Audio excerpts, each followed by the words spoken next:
Hello, welcome to the Mike and Doug Show. I'm Doug. Hi, Mike. Hi, Doug. How are you on this great Monday morning?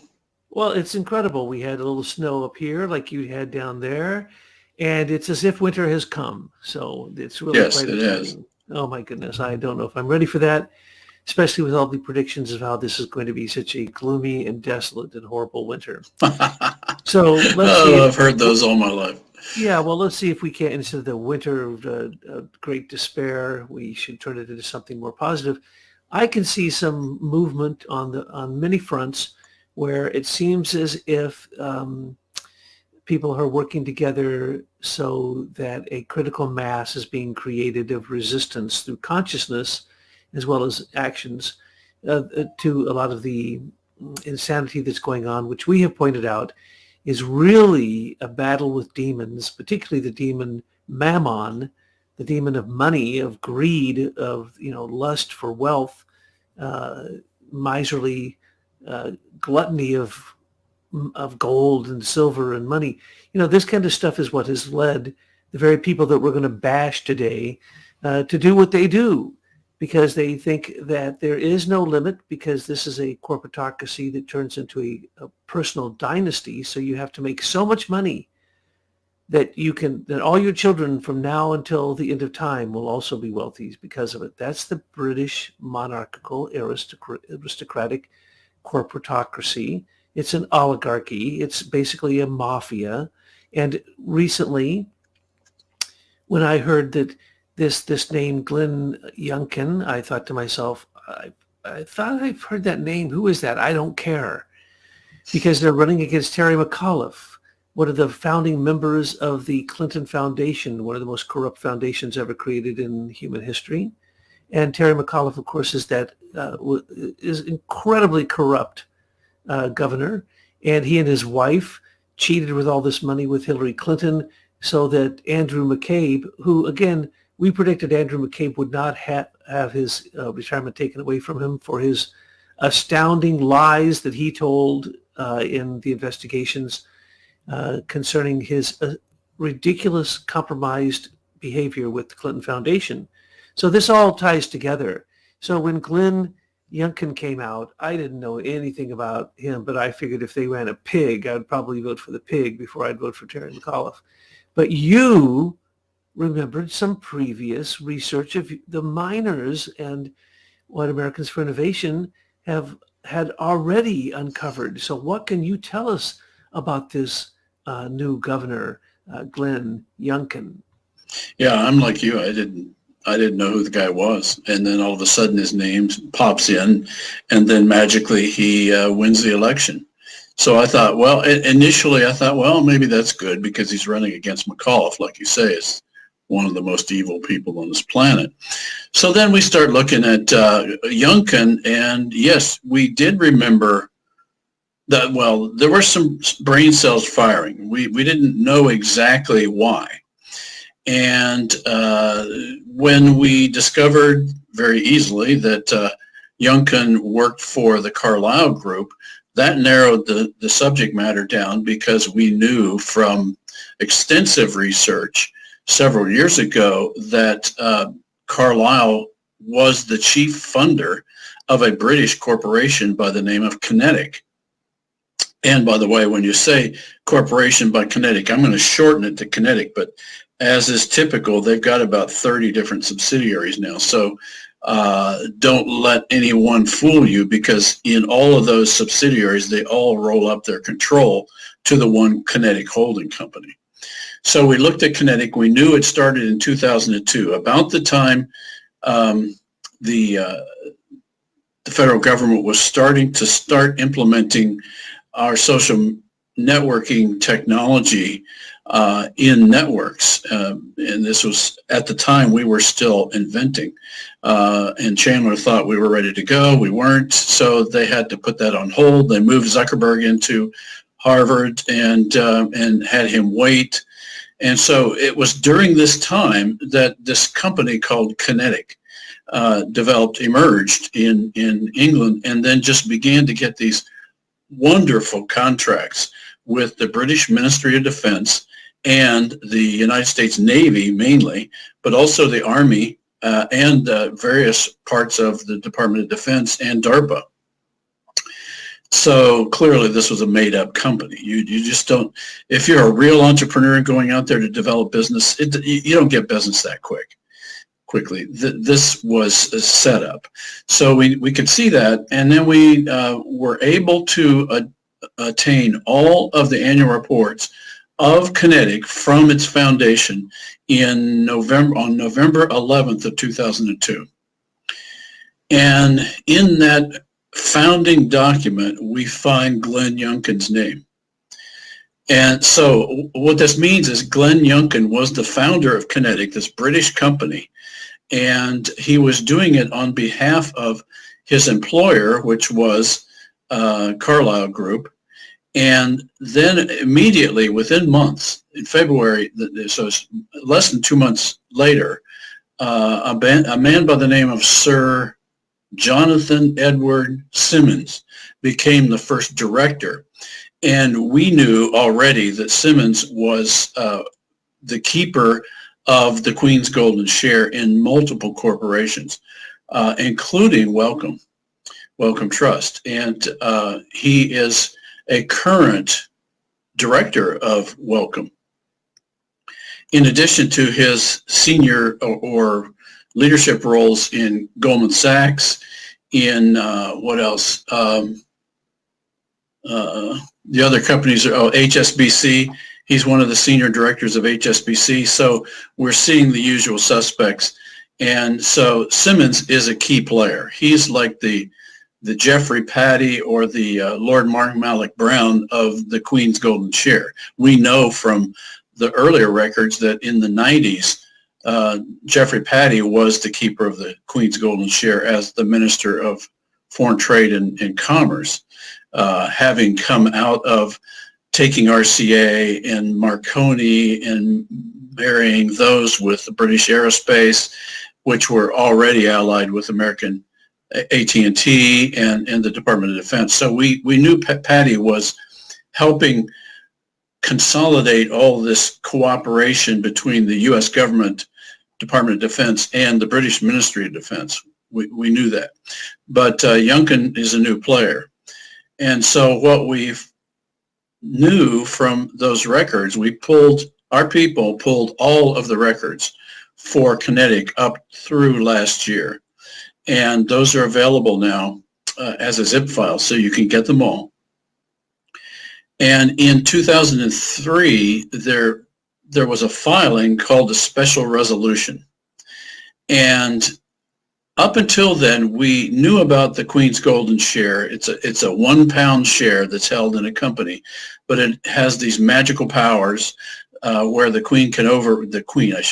Crown can override any decision of the board of directors whenever he or she chooses. So even though that it's £1 in a company that may have 10 million shares, that £1 share can override them all. And I know that's hard for people to understand, but you've got these layers of stock, and each class of stock can have different voting rights. So you can have a lot of numbers at the bottom in terms of number of shares, but as compared to the one golden share, the amount of shares below that is irrelevant. The Queen, the monarch, has control over QinetiQ, 100% control to this day. And this special resolution was the most clear description of what's called the special share that we had ever found, and it was related to QinetiQ. So I get to the main part of the story. There was something sticking in the back of our heads that there were signatures on that particular document.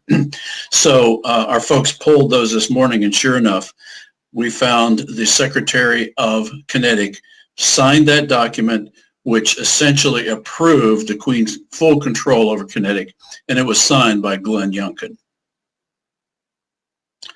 So there is judicially recognizable evidence of Glenn Youngkin's treason. Now, we can talk about why it's treason if you want to, but in our minds, there's no way this is anything but a description of his sedition and treason.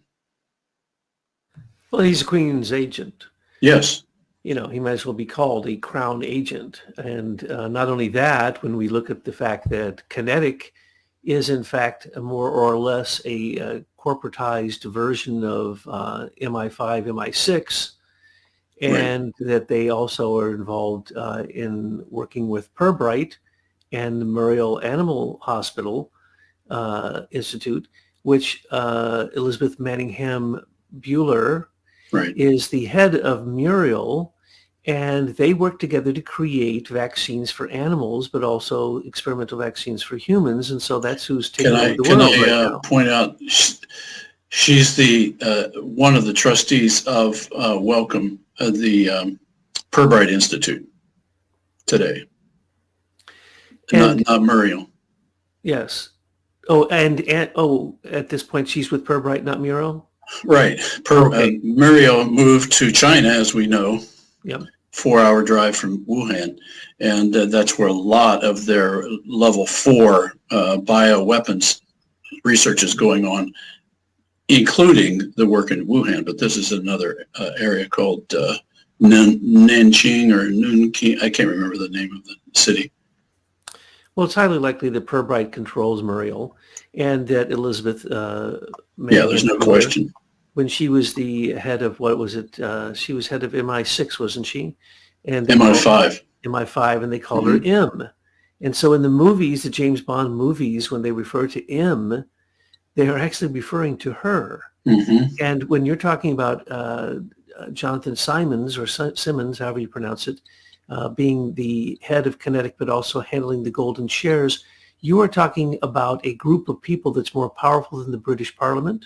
Absolutely. More powerful than the British monarchy, the British Anglican Church, or basically the Privy Council, some of the richest people in the world, Rothschilds included. So what you have pointed out here is that Glenn Youngkin was and has been for a long time an agent of the Queen, knowing of this type of treasonous behavior that has been happening economically, militarily, politically, and he basically would have to still be in her pocket. I mean, he's basically sworn fealty to her.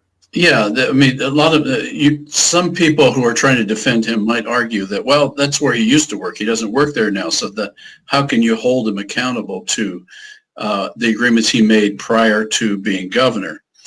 And that's a fair question. So what we did is we looked in detail at the organizing documents, the Articles of Association, and the discussion around this special resolution on how the special share was going to control QinetiQ.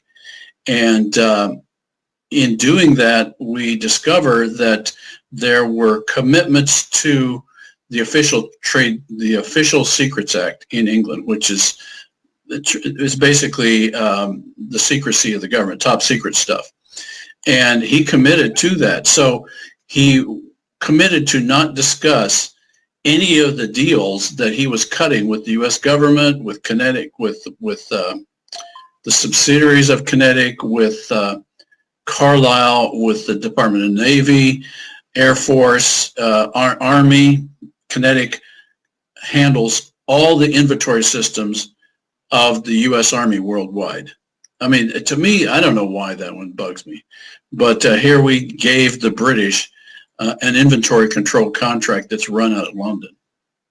But anyway, in doing so, he made commitments to the Official Secrets Act to protect the interest of the Queen. If you look at this document, you'll see there's no discussion of protecting the interest of the United States.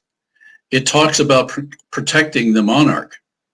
And so here we have the company secretary committing to not to hold all secrets of the monarch, even though he doesn't even work there anymore. He is still subject to those secrecy agreements. So I don't know for a fact, but I can guess he didn't disclose all these interlocking relationships when he ran for governor. We have pulled up his financial report, and it is replete with all the interlocking relationships that we've now come to see with these globalists. But what we do see is that he very specifically did not disclose his kinetic relationships, because it's not illegal to have foreign relationships with foreign powers if you have taken that issue to the legislature or Congress and gotten Congress to waive it, or gotten the Virginia legislature to waive it. But he didn't do any of that. And so therefore these documents are condemn him to committing open treason against the people of Virginia, and by inference to the rest of us in the United States. Yep, it's conclusive. I've looked at the documents myself, and there's no doubt about that. And it's isn't it funny that someone who comes out of the blue, supported by Trump, coming down on somebody who had one of the most vicious controls of any state gubernatorial race in America, with tons of money and all the right evil people behind him, Terry McAuliffe, Oh yeah, gets knocked out by this guy. Well, then you have to ask who's supporting him, and you'll find out that then it was the Carlyle Group.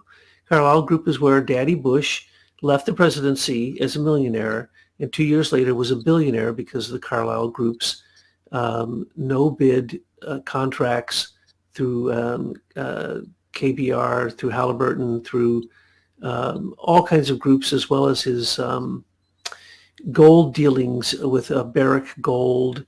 And then it just absolutely criminal activity. We get to see that Halliburton had 5 federal indictments against them at the time that Cheney, then looking for who the vice president should be, decided to put forth his own name. At that time, he had 5 grand jury indictments against him because of his Halliburton dealings.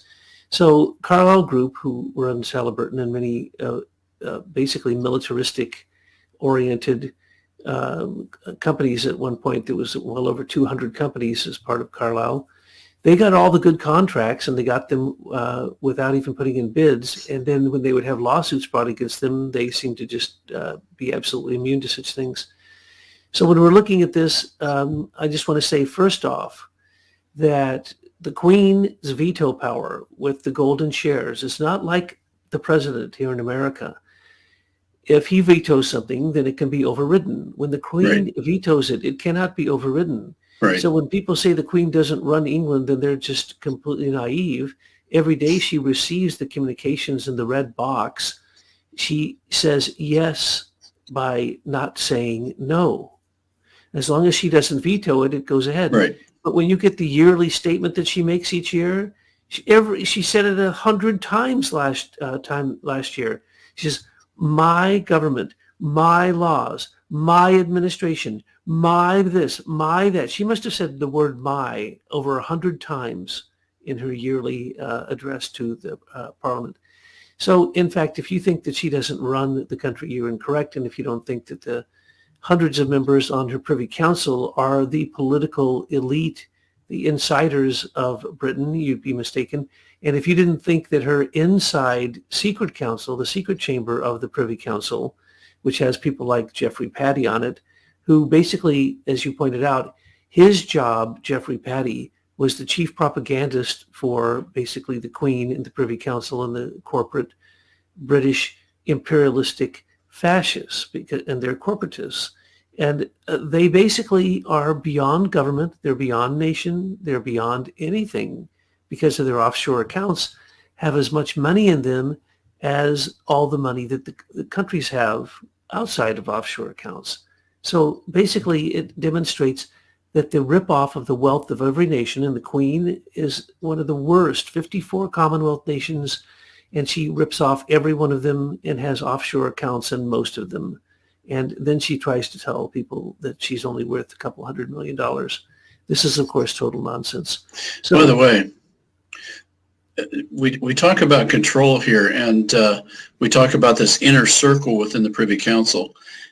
One of the things that a number of our researchers are doing is really starting to get a handle on the Rothschilds' influence on the British economy in the 1800s.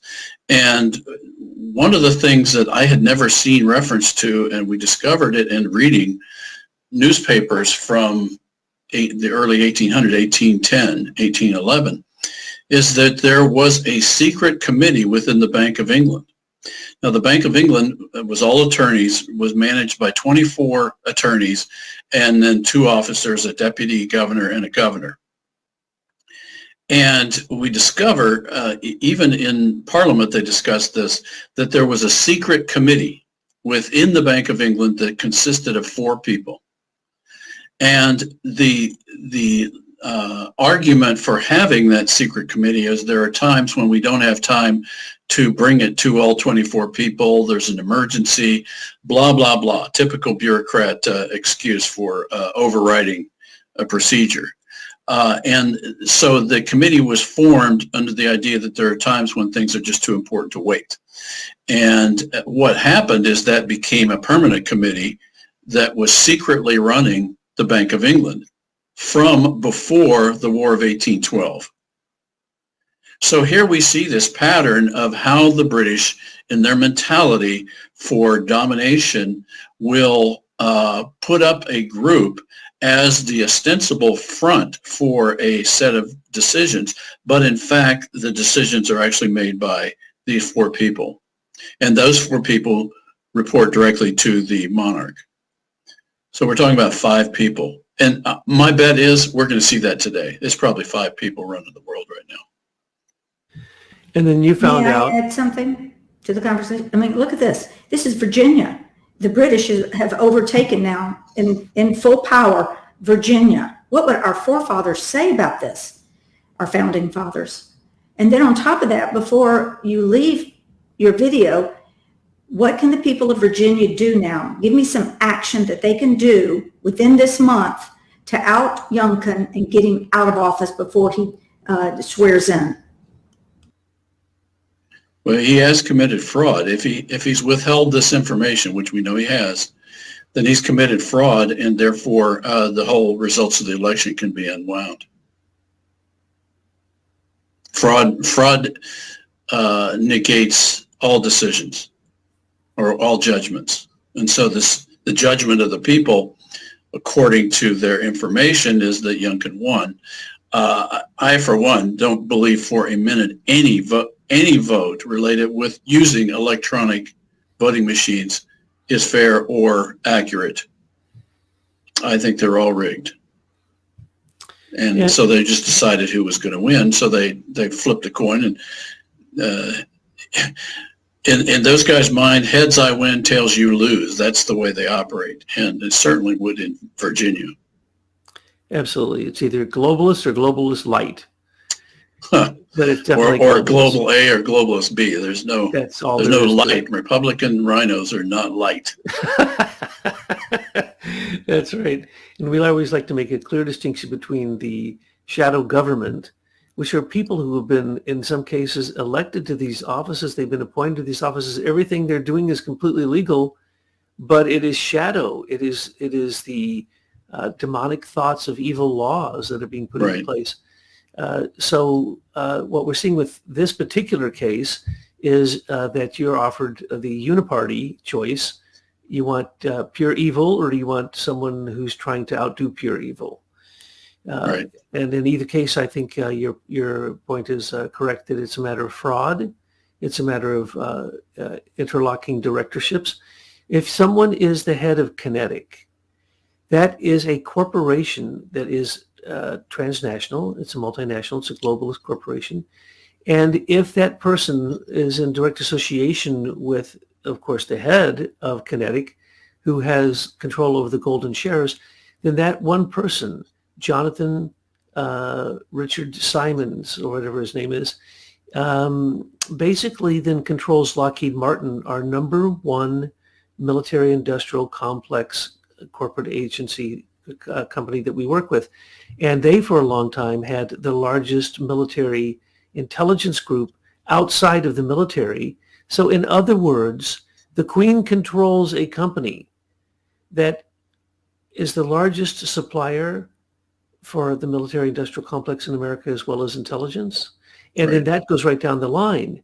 And as I mentioned before, uranium, Uranco, is a British, generally mostly owned because of the golden share controls our uranium in this country.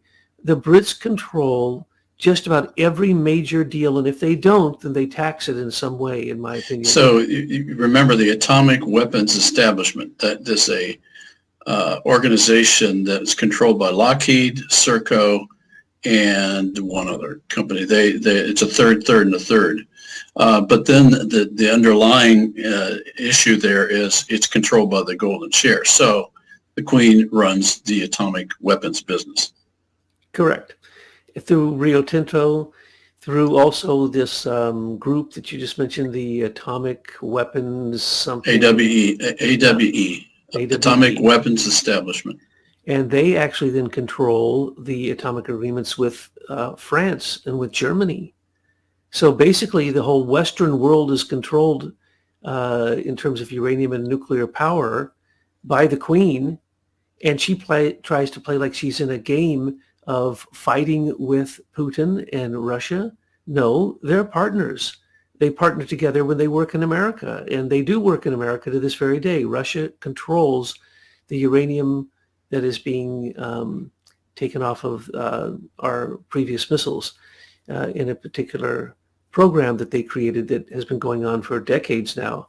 So really, when it comes down to it, what I'm trying to say is that Youngkin was in a position where he was so powerful that because he was a globalist and a transnationalist, he wasn't an American anymore. Right. If you work for HSBC, you work for the criminal, corrupt Bank of England, but it just happens to be overseas. Right. If you work for Lockheed Martin, like so many of these people do, whether as a lawyer or whatever, basically you have access to all the information. You have to have a top secret security clearance to even work in these companies. And then who do you make your fealty to? To the Queen of England, who is the owner and the director and the controller of the company. And they control, as you pointed out, Serco controls so much that we couldn't move any military equipment in the world without Serco basically giving us a go-ahead first. And Serco was owned by British corporations, and it is as corrupt as it can possibly be. And last year, Serco got the contract from the Navy to manage Diego Garcia and all Navy communications worldwide. From the beginning, we have seen that no matter who it was that was appointed from the Privy Council, taking over for propaganda, taking over for war creation, fomenting war, conducting basically mercantilism on the open seas. All of these things were a problem of the British East India Company as it was being folded into the British Parliament and into the British nation itself. And when you're talking about the 54 Commonwealth nations, what you're talking about is the fleecing and the exploitation of the corporate colonialism created by the British East India Company. Right. It was a reorganized version. All they were doing was they didn't change what they wanted. They just changed how they did it. And I think that's the confusing thing for most people that can see British East India Company from the days of the Revolution going forward. And that's one of the things that we have seen a total consistency in why we're studying the Rothschilds so much from the last century and how they financed that for the British Empire. So the Brits would want to go to war with somebody, so they would use some of their propaganda to create a fake conflict in the minds of the British people. Then they would start a war, and there would the Rothschilds be to loan money to the British government to fight the war. And usually, this is the interesting trick, they would usually not loan all the money. They would loan most of it, and then the British Parliament would kick in some. So what we see there is how they were using debt to finance all their wars where they weren't actually coming up with any cash. And this system worked so well for them that it became the system that we suffer from today. And it hasn't changed. It's only gotten more sophisticated. But at every point in this process, the Rothschilds were there to do the bidding of the British government. That is really clear. And if people think these Jewish bankers were on the outs or were not culturally accepted in Britain, you would be mistaken. These people they had ingratiated themselves into the entire, they were all German bankers. They moved to England. They accommodated the needs of the British Empire to loan money or to go through the process of looking like they were loaning money when all they were doing was taking the debt and turning around and selling off bonds to support the debt. And it was like a huge Ponzi scheme, and they just did it over and over again and got better at it. And they also provided huge amounts of cash to the United States. And it's real clear that every time they called in a note in the United States, they would create a crisis in our country, even though initially they did not own the United States banks, but they were involved in it. And then by the time of Abraham Lincoln and the Greenbacks and the assassination of Lincoln, they had pretty much taken over after the war. And that's when Lionel Rothschild became a director of the Bank of England and was formally recognized as a member of Parliament in 1869. So by then, the Rothschilds were feeding this penchant for war and for the profits of war throughout the world for the British Empire. This has never not been about the British Empire. The two opium wars in China were both about the British Empire wanting to make money off of the addiction of opium that the Chinese had and that the emperors were trying to get rid of, but the British forced them to continue importing opium. And what do we see today? We see an opioid crisis. Isn't that an interesting coincidence? So debt slavery became their replacement for black and brown slavery of the plantation. It became debt slavery, and every race, white, black, brown, red, yellow, we all became debt slaves to this system. And it has to be debt because without that, they can't enslave you. But with debt, they can control you like a bull with a nose ring. And that was the Rothschilds' trick. We will put into the gold bullion vault enough gold and silver to back up the currency of England, and we'll let you print, and then you can print paper. But it doesn't really back it up. It doesn't, and who says that the amount that is in there is still in there at any one Exactly. time? These are fake audits. They also write paper notes on the gold that's sitting there because nobody ever redeems gold notes. You don't get to because of the very difficult process that is involved. So that's the debt slavery, which is a nation debt. Well, they found out in Italy long before that any time that the Pope wanted to go to war, that he'd have to, of course, work with bankers. He'd have to get the money together because in most cases, in many, many cases, these were mercenaries that had to be paid for going to war. So they found out that, of course, if you're going to loan money for a war, there's going to be interest on it. Well, the Jews were allowed to charge usury, but the Catholics weren't. So the Catholic Vatican Bank was not the bank for wars per se. That was done by, in Florence, the Medici, or by the Banco family in Venice, or all these Italian banks that some of them still exist to this very day. So these bankers then really put nations into conditions of economic slavery over the usury, basically the spell of mammon, the spell of money, and to think, well, if you loan me money to go to war now, I'm going to go to another country and I'm going to beat up on them. I'm going to steal their money and steal all their wealth. Then when I get back, I can pay you back, is not a very moral proposition to begin with, you see. And so they knew this. So the bankers from the beginning knew full well exactly what they were doing. They were being cheaters, liars, and they knew that if you died in war, they would keep your money. They also, in some cases, would foment the war to create it and then direct the war during it so that they would have higher profits. This still goes on to this very day. And so when we're talking about a person who is the head of QinetiQ, QinetiQ is an intelligence agency that starts wars. Yep. I believe, and I'll hold to this, that it was QinetiQ who released the Wuhan virus in Wuhan during the World Military Games and then 2 other events in Wuhan. And I believe that it was created in their P4 labs at the Muriel Animal Hospital or Institute, which is also near Wuhan. So I believe QinetiQ worked with Muriel and worked with Pirbright to release this last virus, as they have released viruses in the past also. And why would they do this? Because they are still attempting to get a better control of China. They've always been a controlling factor in China. Excuse me. Go ahead. They've always been a controlling factor in China and in Russia. Remember, the British created Bolshevism, Russian communism. They created Chinese communism. And now to this very day, they do everything they can to control everything in both of those countries and make it look like there are enemies so that they can continue their bankster war profiteering.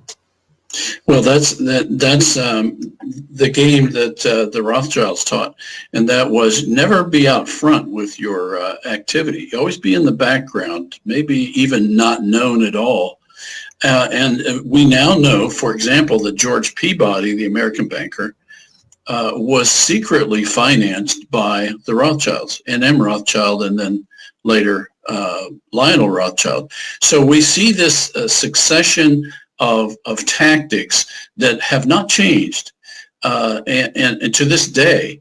And then we add on this layering of the fact that the Rothschilds were so eager to maintain this power. There were 5 brothers that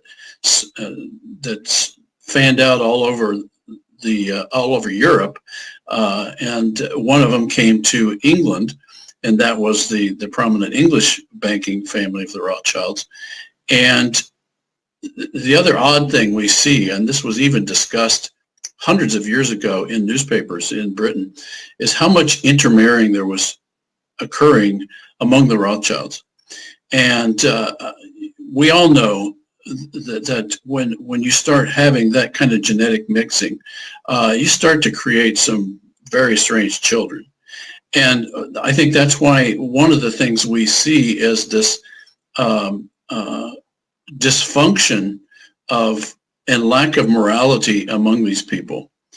And I think that shame on us, I say, for allowing these people such a position in our cultures that they have now taken over with our cash. And that is to our detriment as a Christian society that we've allowed that to happen. And I think we have to take responsibility of that. We can't just blame the Rothschilds. They were just doing what came natural to them, but we let it happen. The British let it happen. And we're suffering from it now. Well, that's a fact. And when you think about Rothschilds, people are going to tell you it's a conspiracy theory that they have always ran the Bank of England. They don't need to run the Bank of England. They had Lionel on there for 40 years. I tried finding the direct connection years ago and didn't come very far with it. But what I did find out was that, just as we know today, that Evelyn de Rothschild is the financial advisor to the Queen, and that he then speaks to the Bank of England in her stead, that probably from day one, as soon as N.M. Rothschild became the court Jew in England for financing wars, that he would have been, of course, the financial advisor to the monarchy of England, and no one can ask any questions. Well, that would give then the Rothschild family the insider trading edge that no one else could possibly handle. And remember, the Rothschild, N.M. Rothschild office in London handled the daily setting of the silver and gold rates every day for many, many years, and even LIBOR rates.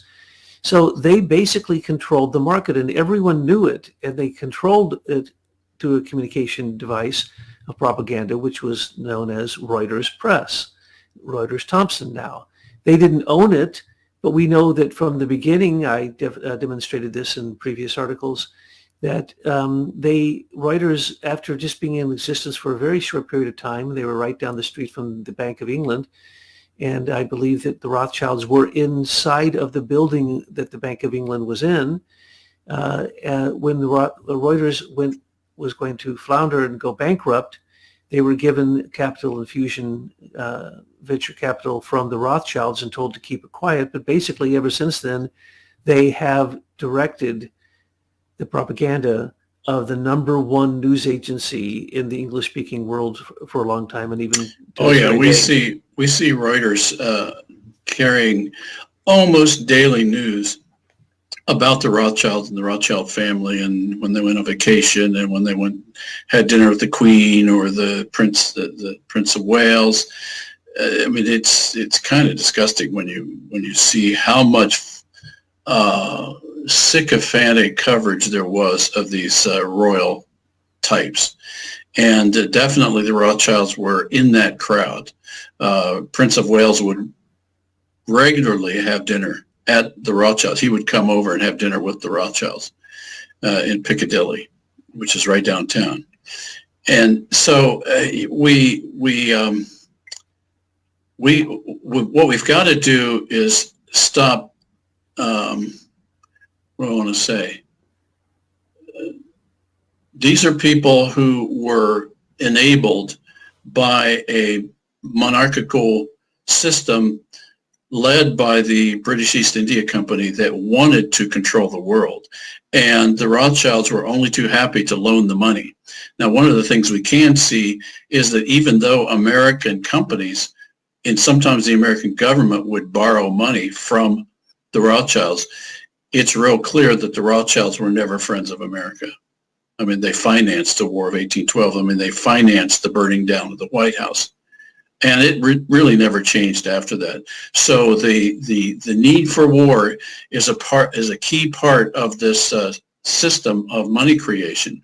They've got to have wars in order to regularly flush out their creation of this paper money, and then to devalue their enemies and then buy it up cheap. And so we now have this situation today where most of the world is owned by a handful of people. And so the debt system has reached its ultimate. I mean, I think the other day we saw that pretty much every major company in the world is run by either Vanguard or BlackRock, with a couple of other players, State Street and T. Rowe Price and Fidelity. And have we ever looked to see if Vanguard or BlackRock has a special deal with the Queen with her 1 share total votes? I haven't looked specifically, but it is kind of like that already. Well, you look at Vanguard's logo, by the way. Well, it's a pirate. They're all pirates. It's a ship. It's the British ship from the British Imperial Empire. Just figured out that by creating this huge amount of debt through wars, that humans would act on their benefit to go and seize countries, and they wouldn't have to get their hands dirty, any blood spill from the Rothschilds. And at the end of the day, they just call back their loans. Right. And what is the collateral? All the countries and the companies that have been raided. So it's just the pirates went worldwide. Right. And the way that you look at it, all of this information, which is truth, we're owned by the Brits. We've already been overtaken by the Brits. Yeah, long ago. And we get to see this happening again now. Instead of Cecil Rhodes, it's Klaus Schwab. Instead of the City of London, it's Davos. It's still the richest people. Now they're billionaires, but in those days it was Cecil Rhodes and his gang of merry men, Lord Rothschild, N.M. Rothschild, Lord Pirbright, Lord Rosebery. Deputy Stead, and in the first cluster of the Society of Elect, there were different members. But and then, of course, you have to have your Jesuit there, an Anglican turned Catholic turned Jesuit turned member of the Society of the Elect, along with the Booth family, Williams, and the people created the YMCA. Well, mention him as Cardinal Manning, as the person you just referred to, I think. I forgot to say his name. Right. Yes, the name we shall not say. No, Cardinal Manning. Here's a Jesuit sitting there, just like they sit in Davos, and they sit there and they say, now, what are we going to do with, how are we going to get rid of the overpopulation? How are we going to kill all these people? Okay, now what are we going to do next year in terms of creating a cyber scare that will then cause these markets to go crazy?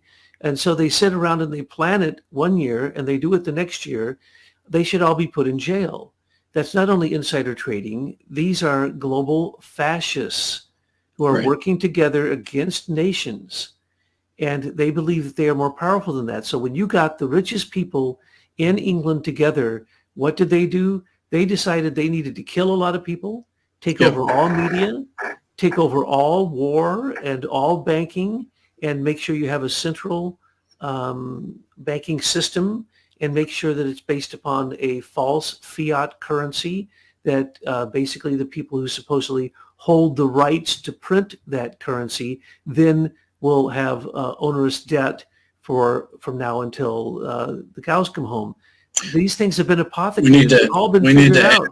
Add to your list the takeover of pharma in the late 1800s. I mean, they were looking for a new way to wage war, and so Henry de Worms funded Sir Henry Wellcome, who developed the Wellcome Trust, the Pirbright Institute, the Muriel Animal Health Facility, the Wellcome Trust today, which owns Pirbright and actually owns the patent on coronavirus.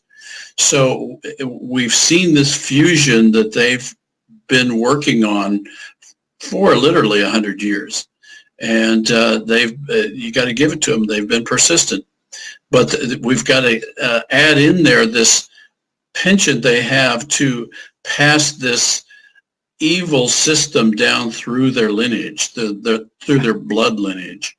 And that's the part of this that the average person, I think, doesn't understand or get, that they would be that able to control the next generation. But I think what we see there is among the next generation, they always groom the ones that are going to take the lead. And they do that slowly.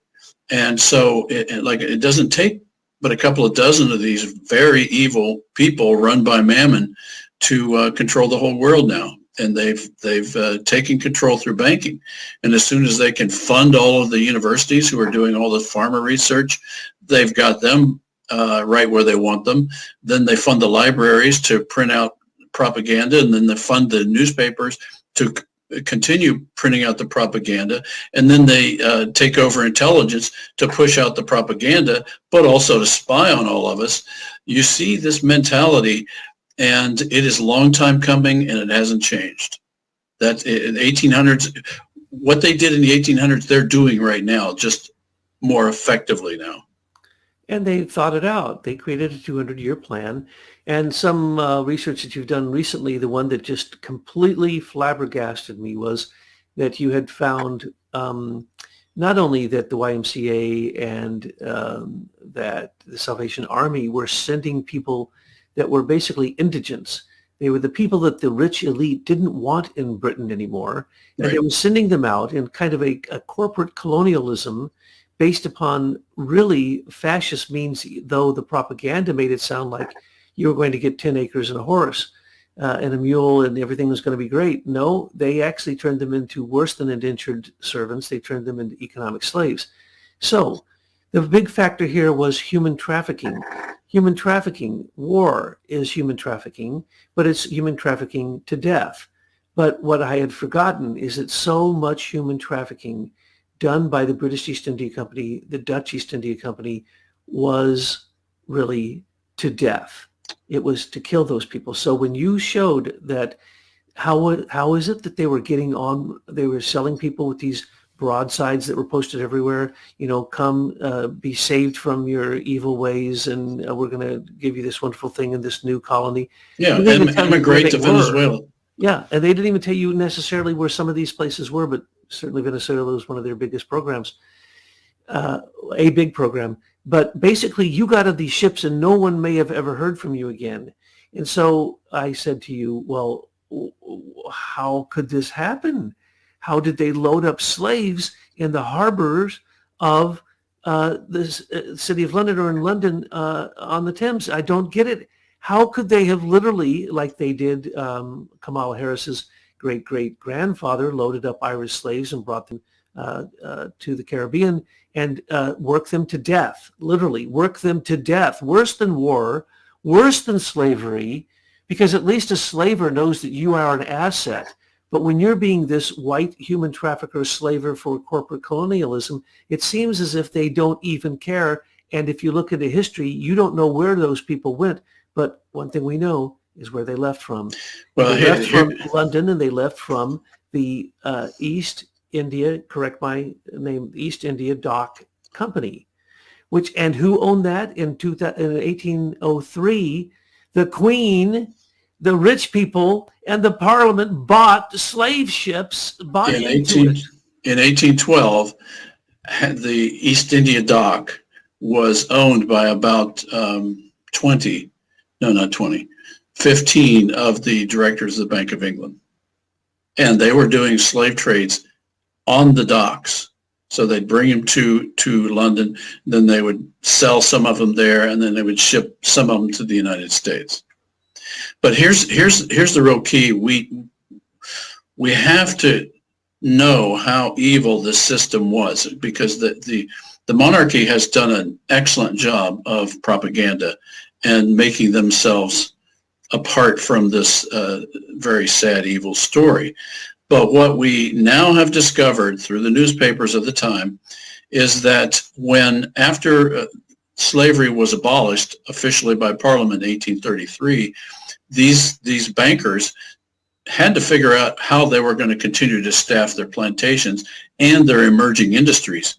And so what they did is they created the YMCA and the Salvation Army as essentially recruiting systems to recruit low-paid workers into their factories and to their plantations.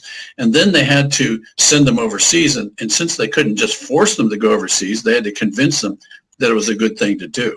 So enter a new organization that was created called the Emigration Fund.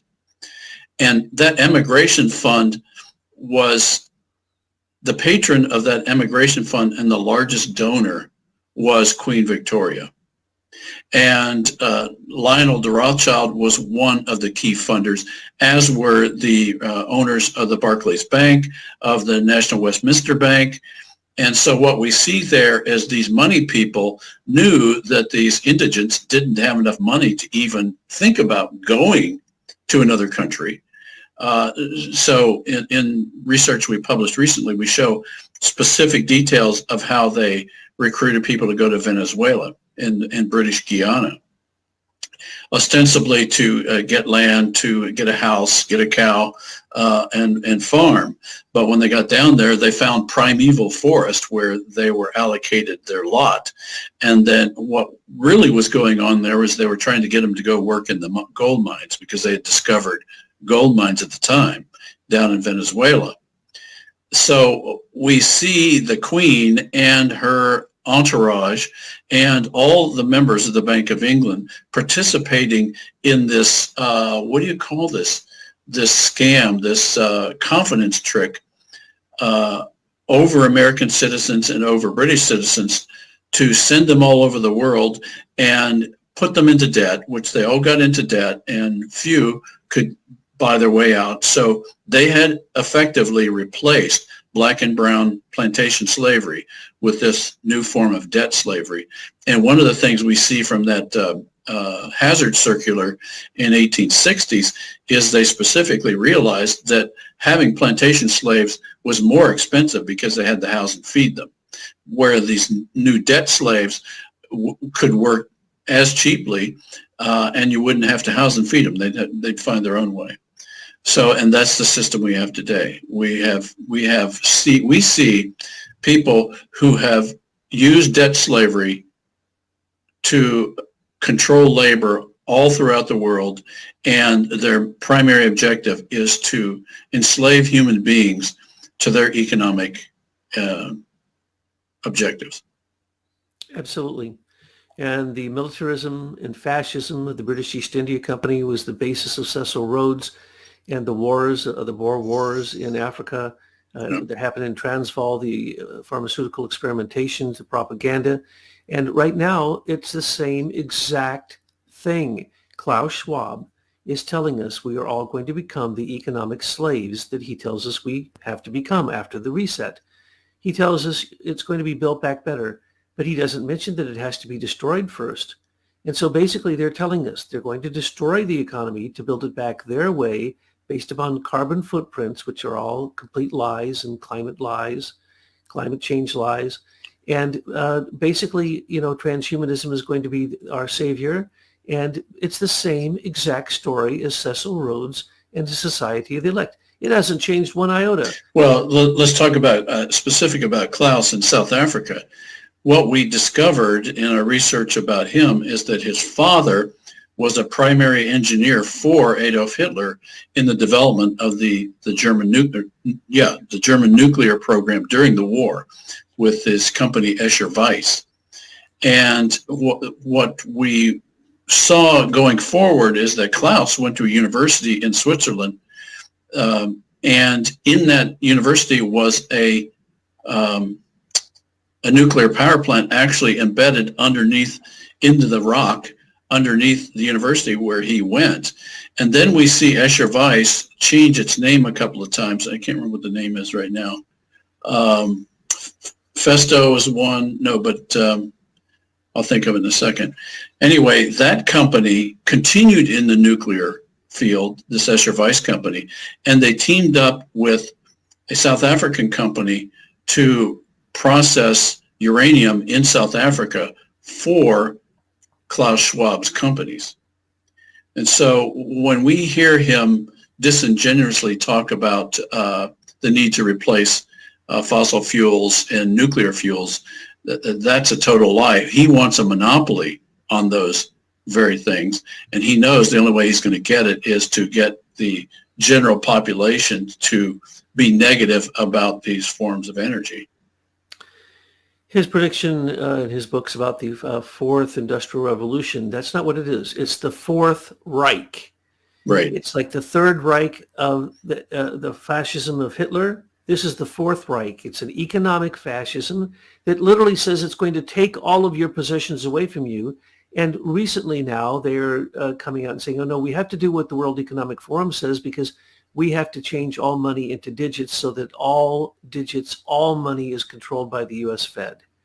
That's what they've always wanted to do, the Brits, have a central bank that was in control of everything, and they would take the indigents, ship them out through human trafficking to their death or to their exploitation, doesn't matter, and that, in fact, the elite would be beyond nations. They would be into a globalist society that would gather together every year to plan the continuing demise of the human race. It's hard to believe, but that is what you and your miners have discovered, what you discovered with Glenn Youngkin, what you discovered with Jonathan and Richard Simons.